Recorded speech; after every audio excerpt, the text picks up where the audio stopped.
Shalom, shalom, shalom à tous nos téléspectateurs et à toutes nos téléspectatrices, sans oublier tous les internautes. Nous vous bénissons dans le nom de notre Seigneur et Sauveur Jésus-Christ.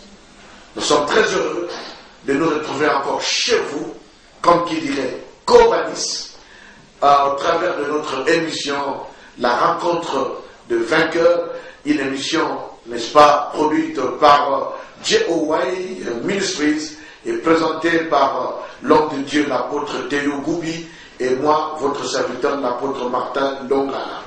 Nous sommes très heureux ce soir de vous présenter un homme de Dieu que Dieu avait appelé, que Dieu avait choisi, que Dieu a établi et qui a fait un grand travail en Afrique et jusqu'au temps où Dieu a permis qu'il puisse arriver en Europe, il y a de cela 10 ans. Beaucoup l'ont déjà vu, beaucoup ont entendu parler de lui. Il y en a d'autres peut-être qui ne savent pas du tout, rien du tout à son sujet. Mais voilà, l'occasion est là pour que nous puissions vous le présenter et que nous puissions recevoir aussi de lui quelques témoignages qui pourront nous aider en rapport avec la pensée, l'esprit de notre émission, la rencontre de vainqueurs. Je vous présente aujourd'hui cet homme de Dieu que je salue. Bonjour, homme de Dieu. Bonjour. Vous allez bien? Très très bien. Gloire à Dieu. Nous sommes très heureux de vous recevoir dans notre studio, dans le cadre de notre émission, la rencontre des vainqueurs. Pouvez-vous vous parler de nous, de vous un peu, cher homme de Dieu? Qui êtes-vous? Comment vous appelez? Qui êtes-vous? Si vous devez vous présenter vous-même, qui êtes-vous? Je suis l'évangéliste Charles Mbongo, qu'on a l'habitude d'appeler Charles de Feu, depuis que je suis rentré d'Israël. Plusieurs m'appellent Charles de Feu, mais je suis l'évangéliste Charles Mbongo. Je suis un homme comme tout autre homme, mais sauf que Dieu m'a appelé et il a mis quelque chose en moi. Et cette chose, c'est l'onction qui fait la différence. Et c'est avec ça que je travaille. Et j'ai commencé le ministère au Congo avec les enfants.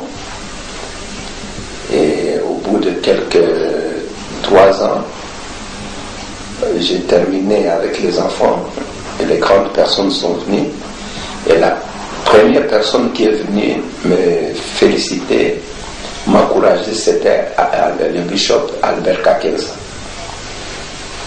Et depuis là, j'ai continué à faire beaucoup de choses. J'ai sollicité beaucoup des hommes de Dieu. Par exemple, moins à moins, ça, Bosco Kindomba, le bishop Coutinho. Ah, très bien, donc tous ces hommes de Dieu là, oui, et Kinshasa. J'étais avec plusieurs. Ah, gloire à Dieu, c'est très bien. En parlant de vous, vous avez dit que depuis votre retour d'Israël, on vous appelle Charles de Feu. Qu'est-ce qui s'est passé? Vous avez été brûlé là-bas ou bien vous êtes revenu parce qu'on ne sait jamais? Vous êtes revenu avec vous comprenez ce que je veux dire? Un peu des ingrédients, mais que vous surnommez l'onction. Parce que avant de partir en Israël, je n'étais pas... Justement, c'est ça le problème. Avant de partir en Israël, vous étiez Charles Mbongo. Oui. Mais en revenant, vous êtes devenu Charles de Feu. Et c'est un peu compliqué ça. Parce que avant de partir en Israël, je n'étais pas ce que je suis aujourd'hui. Vous avez, par exemple, assisté aujourd'hui, quand je demande le feu de Dieu de descendre immédiatement, les gens voient le feu. Donc, c'est à cause de cela qu'on m'a surnommé Charles de Feu. Et vous avez accepté ce surnom-là?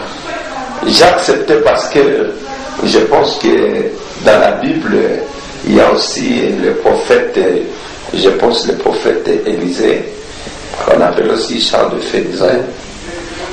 Gloire à Dieu. Et je pense que si Dieu a permis qu'on puisse vous surnommer Charles de Feu, c'est que vous avez à faire beaucoup de combats Et si vous êtes encore vivant, c'est que vous avez été vainqueur dans beaucoup de choses, et c'est de cela que nous voulons vraiment parler. Pouvez-vous nous parler de votre ministère? Comment ça s'appelle votre ministère? Il est établi où? Il est placé où? Vous êtes pas là en Europe, mais est-ce que c'est en Israël? Vous êtes devenu chef de feu ou à Kinshasa? Non, c'était en Israël d'abord. Et quand je suis rentré à Kinshasa, j'étais d'abord comme pasteur. Ouais. Et au bout de quelques années, le Seigneur m'a donné une parole et puis une vision de quitter le ministère pastoral pour aller au ministère évangélique.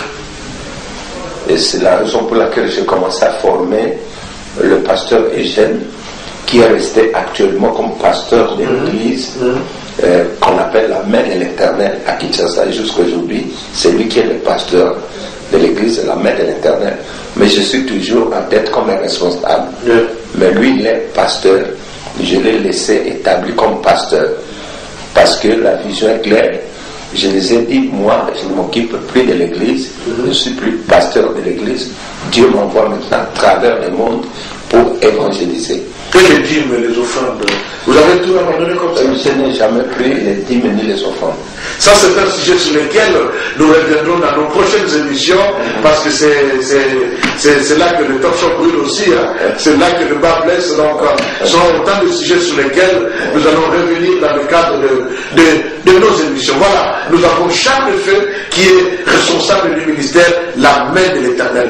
Homme de Dieu, nous avons appris beaucoup de témoignages de gens qui ont laissé leurs églises aux enfants comme cela, et après un voyage, il a laissé l'église à un enfant, et l'église s'appelait comme chez vous La Main de l'Éternel.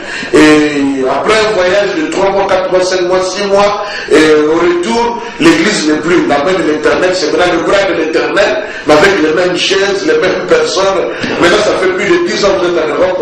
Est-ce que vous n'avez pas peur que La Main de l'Éternel devienne le bras de l'Éternel? Non, mais je pense que moi, personnellement, je suis tranquille, je suis calme dans mon esprit, parce que j'avais laissé l'église entre les mains de pasteur Eugène. Ce n'était pas de mes pensées à moi, c'était une révélation de Dieu. Et j'avais laissé l'église entre les mains de pasteur Eugène de tout mon cœur. Et je suis venu en Europe. Et je ne perdais rien parce que d'abord, je ne prends ni dîmes, je ne réclame pas de dîmes, ni les offrandes. Je les ai dit simplement, continuez à cadrer les enfants. Et si vous avez des dîmes ou les offrandes, faites ce que Dieu vous demandera. Ou si vous voulez acheter un terrain pour construire, vous pouvez le faire. Mais moi, je ne m'occupe ni des dîmes, ni des offrandes. Et je n'ai même pas peur de... Et j'ai béni l'Éternel parce que ça fait 10 ans que je suis ici. Le pasteur Eugène est toujours pasteur de l'église, a toujours le nom de La Main de l'Éternel. Nous bénissons le Seigneur, nous croyons que La Main de l'Éternel restera La Main de l'Éternel et que ce ministère ne changera pas de nom pour devenir le bras de l'Éternel, mais avec les mêmes chaises, les mêmes fidèles, le même bâtiment, comme cela est arrivé à dans plusieurs cas, dans beaucoup de ministères. Et vous disiez tout à l'heure que ça fait 10 ans que vous êtes en Europe. Pourquoi il y a un musicien chrétien qui a dit que tous les serviteurs de Dieu veulent venir en Europe, mais ne veulent pas aller en Équateur, ils veulent pas aller en Bandaka et ailleurs. Bon, est-ce que c'est encore le Seigneur qui vous a demandé de venir ici? Parce qu'ici aussi, il y a déjà des serviteurs de Dieu. Je pense que le même musicien, lui aussi, il a quitté Mbandaka, il n'est jamais retourné en Mbandaka. Il avait chanté ça à l'époque quand il n'était pas venu. Mais quand il est arrivé ici, il n'est jamais rentré en Mbandaka. Alors, je crois que Dieu va me faire grâce d'aller en Mbandaka. Moi, je ne suis pas venu parce que j'avais l'envie de venir en Europe. Non. C'était une révélation de Dieu. C'est la raison pour laquelle, même pour avoir le visa, je ne suis pas passé par la mafia ou comme les autres demander le secours triqué. Non, on m'a donné le visa à l'ambassade de Belgique normalement. J'ai pris mon visa sans difficulté, sans intervention.